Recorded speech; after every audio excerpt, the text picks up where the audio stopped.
Olá pessoal, sejam muito bem-vindos a esse encontro de estatística do curso Qualis.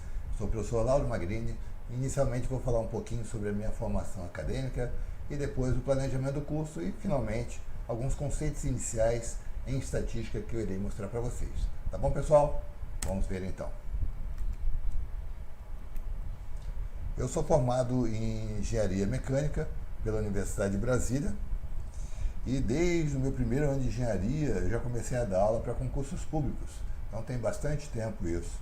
Atuei também como professor universitário, eu entrei na universidade em 2012 para dar aula no presencial, no ensino à distância, pós-graduação, graduação, fui coordenador dos cursos de Engenharia Mecânica e Engenharia Elétrica, adjunto da produção, fiz mestrado em Engenharia de Produção na PUC do Rio de Janeiro, estou fazendo doutorado em Engenharia Mecânica pela Universidade do Minho, em Portugal, fiz MBA em Finanças Corporativas pela FGV do Rio, sou carioca, flamenguista, curto bastante ciclismo e culinária. E aqui está a estrutura do curso, pessoal. Eu dividi em estatística básica, que são os primeiros encontros, em seguida algumas aulas de probabilidade e para concluir a estatística avançada, em que a gente vai ver o porquê que efetivamente a gente tem que estudar estatística. No mapeamento desse slide, né, esse mapa mental, eu dou algumas ideias do que a gente vai ver na estatística básica.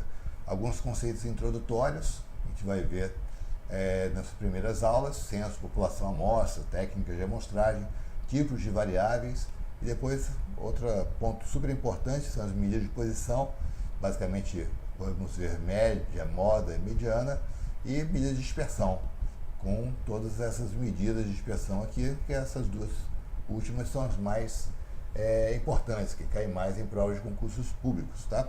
Então esse é o planejamento da estatística básica. E aí, para que serve a estatística descritiva, pessoal?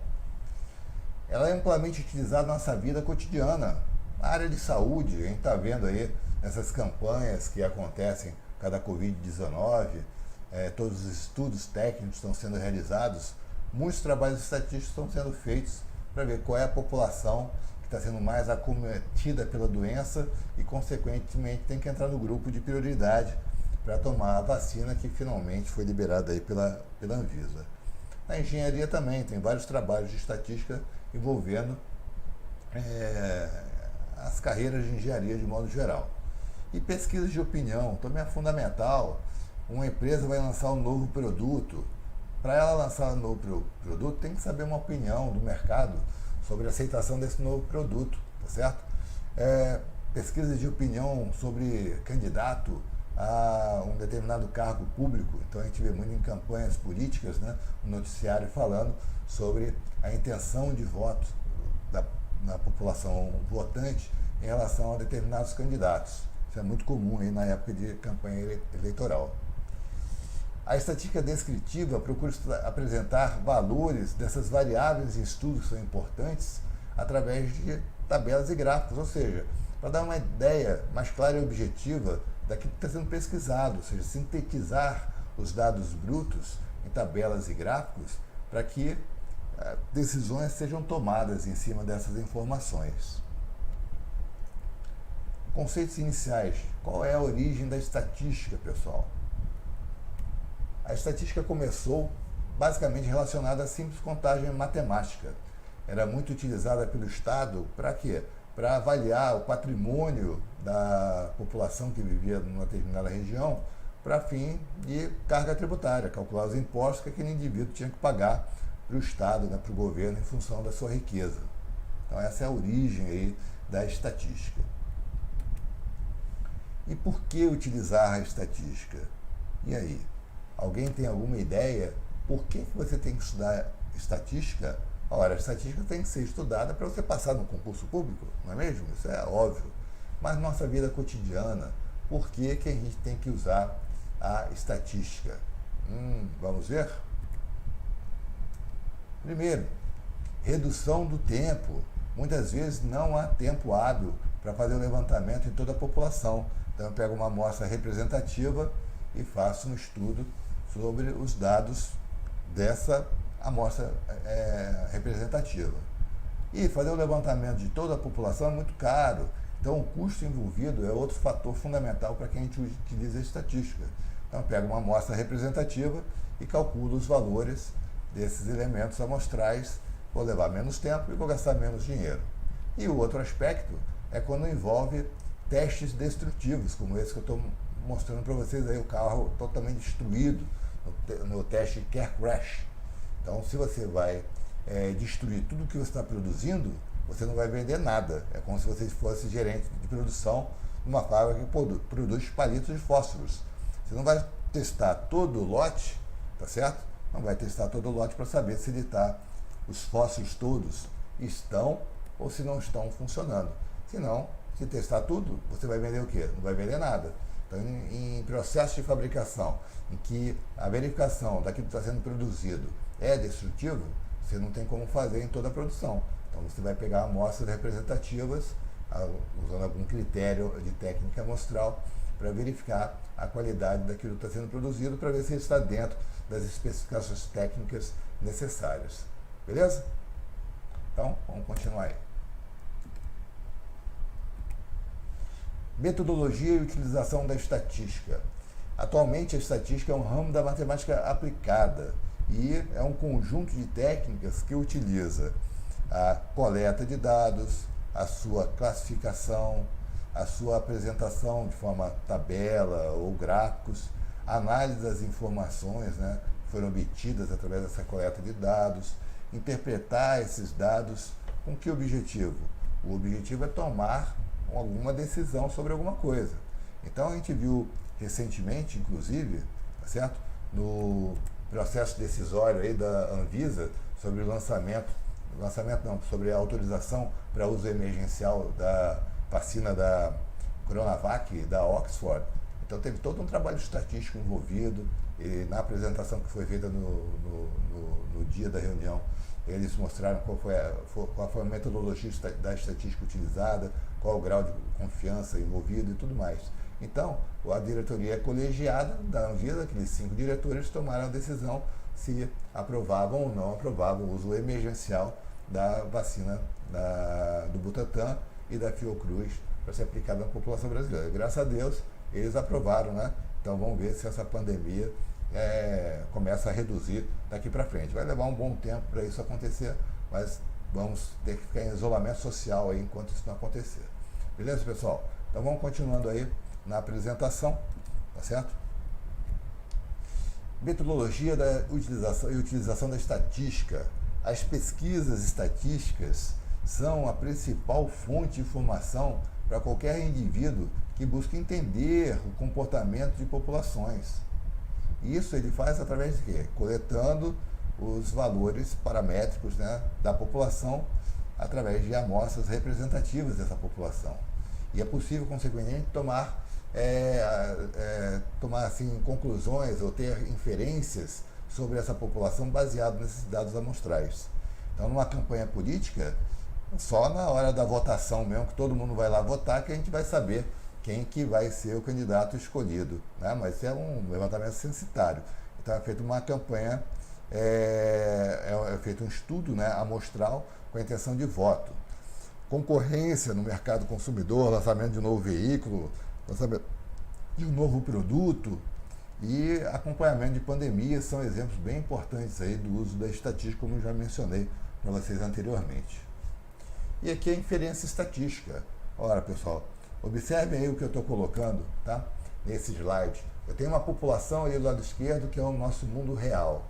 E eu vou levar muito tempo, gastar muito dinheiro para fazer todo o levantamento nessa população, calculando seu valor médio, o MI, ou a sua dispersão, a sua variância através do sigma 2, são os parâmetros populacionais. Então eu retiro uma amostra significativa dessa população, calculo o valor médio e calculo a variância amostral, né? Então, medida de posição, média, moda, mediana, etc. Mas basicamente a gente trabalha com a média e a variância amostral. E com isso, né, com esses estimadores, a gente pode inferir alguma coisa, tirar alguma conclusão sobre o que acontece com a população em si. Beleza? Isso é inferência estatística. Então, todo o trabalho que vocês vão fazer na estatística básica, que são as primeiras aulas do curso, são serão a base para que você consiga resolver questões mais complexas de estatística usando os conceitos mais avançados dessa disciplina. Tá bom, pessoal? Então, agora vamos fazer um treinamento. Ok, pessoal? Então agora vamos fazer um treinamento. Vamos ver algumas questões aí de concursos públicos e outras que eu bolei para fazer esse treinamento que eu estou querendo mostrar para vocês, tá bom? Então, primeira questão aí, uma questão que eu mesmo bolei, em uma situação de pandemia, como estamos passando desde o início de 2020, e aí, o que vocês acham que tem que acontecer? Olha aí o enunciado. É melhor você utilizar a média aritmética simples, a média aritmética ponderada, a média geométrica, a média harmônica e a média móvel, né? Eu não botei na mesma sequência aí. E aí, para saber a evolução das mortes por Covid-19 no Brasil, o que é melhor? Vocês têm acompanhado o noticiário, vocês têm visto que é a média móvel. Então eles comparam a média móvel de hoje em relação à média móvel de 2 semanas atrás. Então, sempre tomando em relação aos últimos 7 dias. A média móvel dos últimos 7 dias, então pega o número de óbitos dos últimos 7 dias e soma todo mundo e divide por 7. Tá? A média móvel dos últimos 7 dias. E compara com o mesmo cálculo feito há 2 semanas atrás, para mostrar se teve crescimento ou queda. Então, nesse tipo de questão, a resposta é a média móvel, que é o que a gente tem visto aí nos noticiários. A gente vai ver ao longo do curso as outras médias que estão nesse exercício. A média móvel basicamente é isso. Amanhã você vai pegar a média móvel dos últimos 7 dias. Depois de amanhã vai pegar a média móvel dos últimos 7 dias. Ou seja, o número de óbitos vai se deslocando ao longo do tempo, mas numa janela de sempre 7 dias. Claro que se a base for de 7 dias, pode ter média móvel de 3 dias, média móvel de 10 dias, mas eu utilizo a média móvel de 7 dias.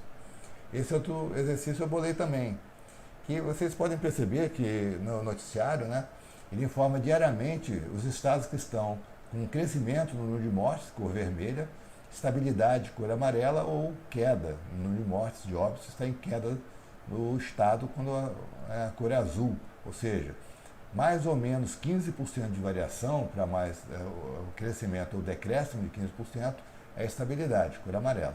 Se o número de óbitos aumenta mais do que 15%, é cor vermelha. Se o número de óbitos cai mais de 15%, é cor azul.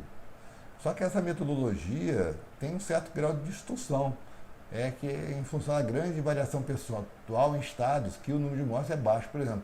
Vamos supor, vou chutar aí, região amazônica, tá certo? No Amazonas, o número de mortes é 2 indivíduos. Se no dia seguinte morrem 4, o aumento é de 100%. Então de 2 para 4 dobrou. Então não é muito legal. Agora em São Paulo, Rio de Janeiro, que o número de óbitos é muito grande, 2 mortes a mais ou a menos, certamente não vai ser um aumento percentual tão grande. Então eu botei aí nesse enunciado o exemplo, né? Um estado que num dia teve uma morte e no dia seguinte ocorreram 3 mortes. O aumento é de 200%, como eu estou mostrando aqui, tá certo? E aí? Em função disso, pessoal, o que vocês acham que seria o ideal, a metodologia ideal para mostrar se um determinado estado está numa situação confortável, está numa situação estável ou está numa situação ruim em relação à pandemia? Seria a letra A, média móvel dos últimos 7 dias, que é utilizada atualmente? Não, eu estou querendo mostrar que não é. Letra D, média móvel dos últimos 14 dias? Também não, não é a média móvel que é o ideal para isso. C, número diário de mortes? Aí é pior ainda, porque final de semana tem aquelas oscilações, tá certo? Que acontecem ao longo dos dias da semana. Final de semana tem pouca gente registrando o número de óbitos, então tem sempre uma queda natural. Aí chega na segunda e na terça, que eles contabilizam aqueles óbitos que ocorreram no final de semana, mas não foram lançados na planilha. Então no início da semana o número de óbitos é enorme, porque contempla óbitos que ocorreram no final de semana ou feriado, certo? Então tem uma variação muito grande. Então por isso que é calculado baseado na média móvel, que absorve esses momentos de pico ou de vale da análise, tá?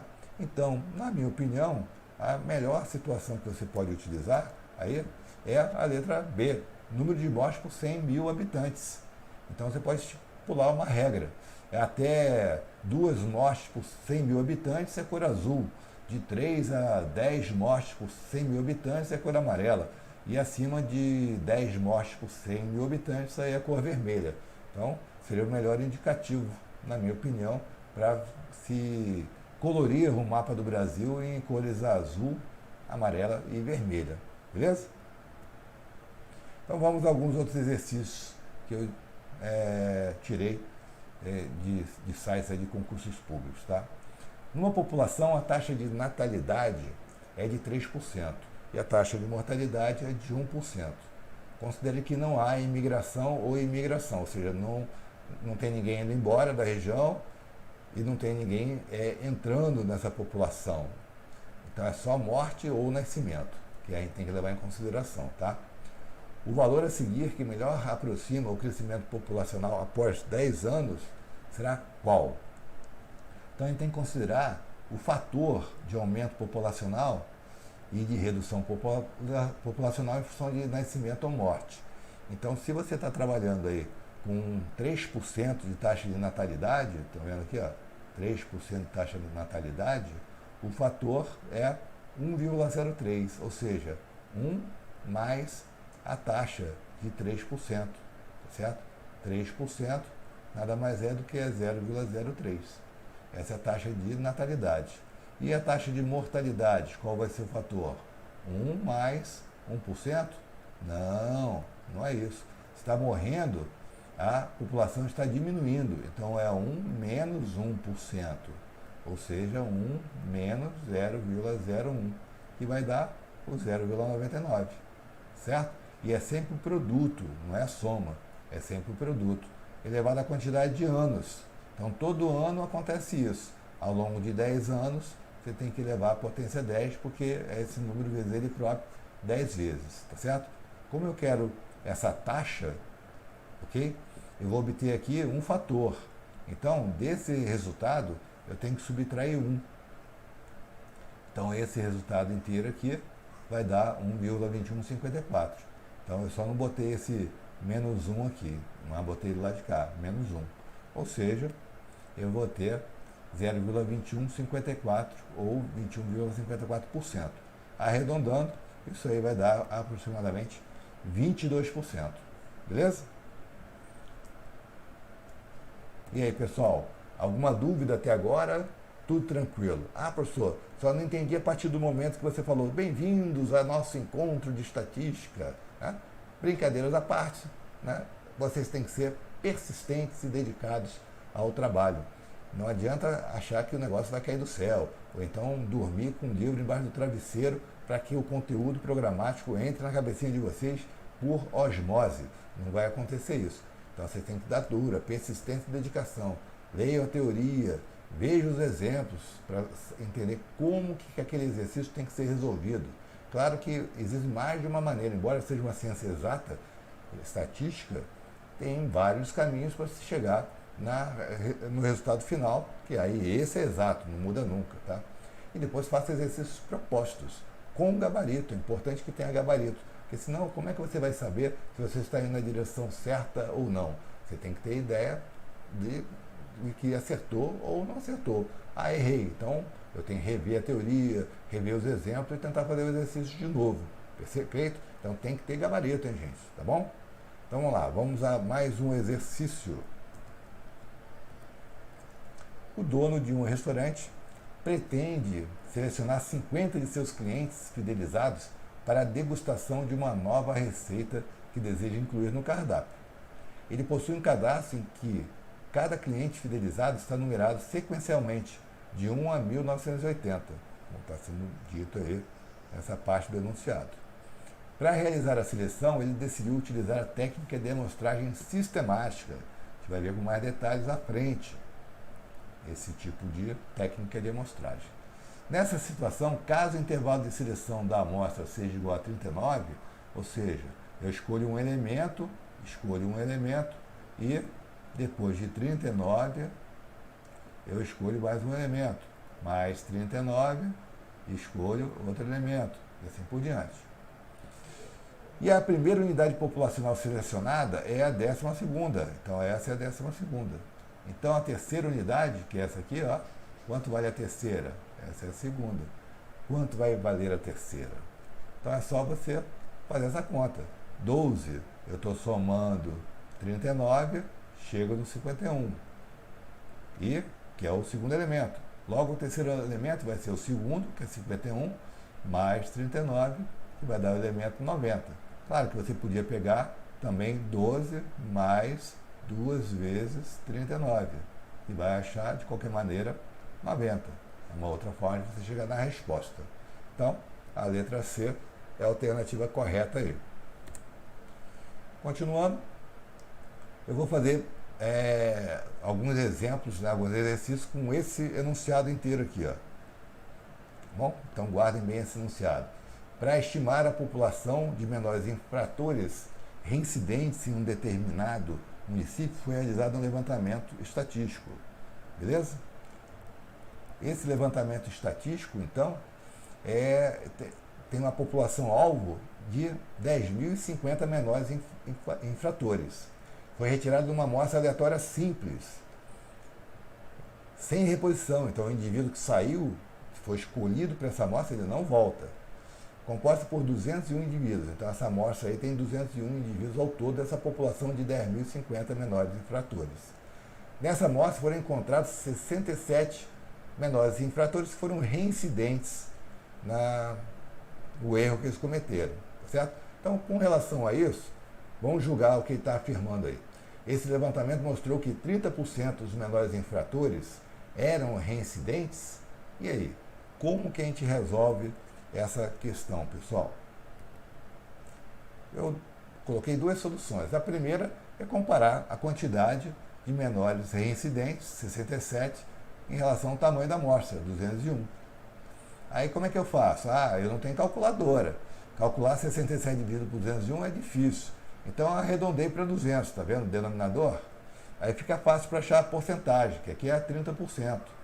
Então, se eu quero sobre 100, eu quero porcentagem, eu divido por 2 o denominador. Então, o numerador eu tenho que dividir por 2 também. Então, 67, a metade de 67 é 33,5. Então, dá 33,5%. Tá bom?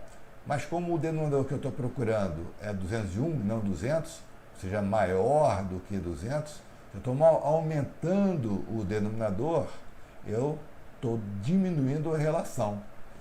Portanto, esse número aqui é um pouco maior do que eu estou procurando.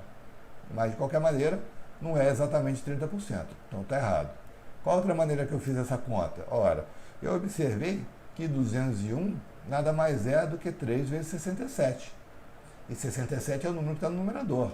Então, eu simplifico do numerador no denominador o 67. Deu 1/3, que dá 33,3%. É uma dízima periódica, 1/3, né?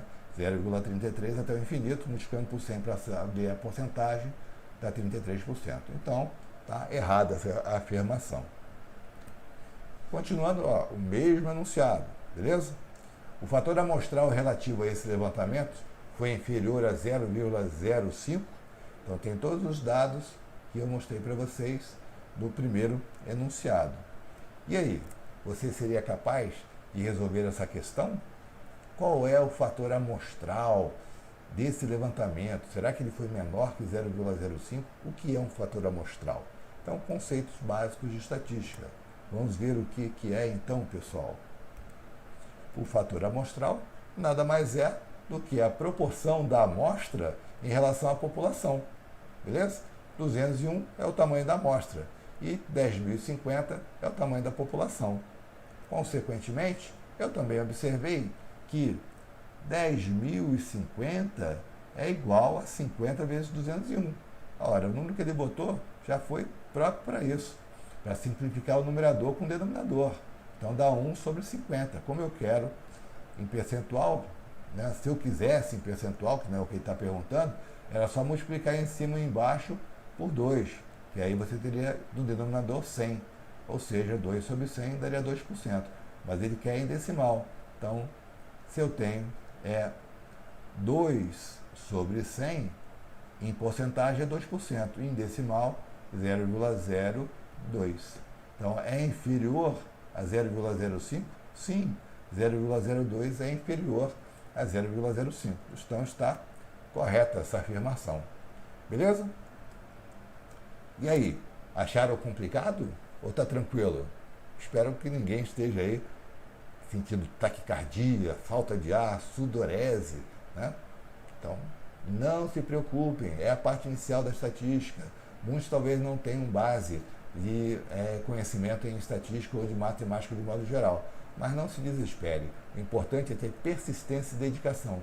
Treine sempre bastante, um pouquinho a cada dia, beleza? Vamos ver então outro exercício aí, pessoal. Baseado no mesmo enunciado, a pergunta qual é? O fator de expansão para a atividade, para a estimativa do total de menores reincidentes existentes nessa população foi igual ou inferior a 40%? O que é fator de expansão? Gente, mestre, olho, mas não vejo nada. Não sei o que é fator de expansão. Ora, fator de expansão é a relação entre o tamanho da população e o tamanho da amostra. É o oposto do que a gente estudou anteriormente. Lembrando que 10.050 equivale a 50 vezes 201, simplificando 201 dá 50, que é um número maior que 40. Ele está afirmando é igual ou inferior a 40? Não, é maior que 40. Então está errado. Beleza? Vamos a mais uma questão. Então, deem uma analisada aí nessa questão, por favor. Vejam o que vocês acham dela. Considerando que a análise de uma amostra de minério de chumbo, tá certo, tem apresentado os seguintes resultados percentuais: 0,10, 8,32, 8,12, 8,22, 7,99 e 8,31. Julgue o item a seguir, relativo a esses dados. O valor médio do teor de chumbo presente na amostra foi superior a 8%? E aí, vocês acham que o fator é superior a 8%? Ah, se é o valor médio, professor, eu sei que o valor médio, a média aritmética simples, é o somatório de todas as observações dividido pelo número delas. Esse é o meu valor médio. Então, eu vou pegar e vou somar toda essa galera aqui, vou somar todo mundo e dividir pelo número deles. Tenho 1, 2, 3, 4, 5, 6. Vou somar 6 valores e dividir por 1. Ou melhor, somo os 6 valores dividido por 6 para achar o valor médio? Não, ele não está querendo saber se é superior a 8%. Observem que todos os valores, exceto 7,99, são superiores a 8, só esse que é inferior a 8. Então o que eu vou fazer? Ó, só para vocês terem ideia. Esse valor eu vou reduzir para 8,30. E esse aqui eu vou somar o que eu tirei de lá. Somando esses dois dá 8 aqui, tá certo? 7,99 mais 0,01 dá 8. Então, com essa modificação, emprestando 1/100 do 8,31 para o 7,99, fica todo mundo 8 ou superior a 8. Se todo mundo vale 8 ou é superior a 8, então o valor médio certamente vai ser superior a 8. Eu não vou precisar somar todo mundo e dividir pelo número deles. Não é verdade? Então, certo. Não precisa perder tempo. Então, ó, provérbio do dia. Águia caolha não come coelho. Vocês têm que ficar esperto, tá certo? Viram como é importante ter raciocínio lógico? Então, isso vai servir não só para essa questão, mas para várias questões de estatística, matemática financeira, raciocínio lógico. Vocês têm que usar raciocínio lógico. Cada um de vocês vai desenvolver a metodologia própria de cálculo, já que na prova você não pode usar calculadora. Então, use uma metodologia para fazer conta de matemática de forma mais rápida e eficaz. Tá bom? Eu sempre vou dando nas minhas aulas a maneira como eu enxergo a resolução de uma questão, como é que eu faço uma conta de matemática para chegar num resultado de uma forma rápida e objetiva, tá bom? Mas eu desenvolver isso ao longo de muito tempo de trabalho e estudo. Cada um vai desenvolver a sua própria, mas tem que trabalhar, tá bom? Espero que tenham gostado aí do nosso primeiro encontro. Vou ficando por aqui. Até lá e até uma próxima aula. Grande abraço, pessoal!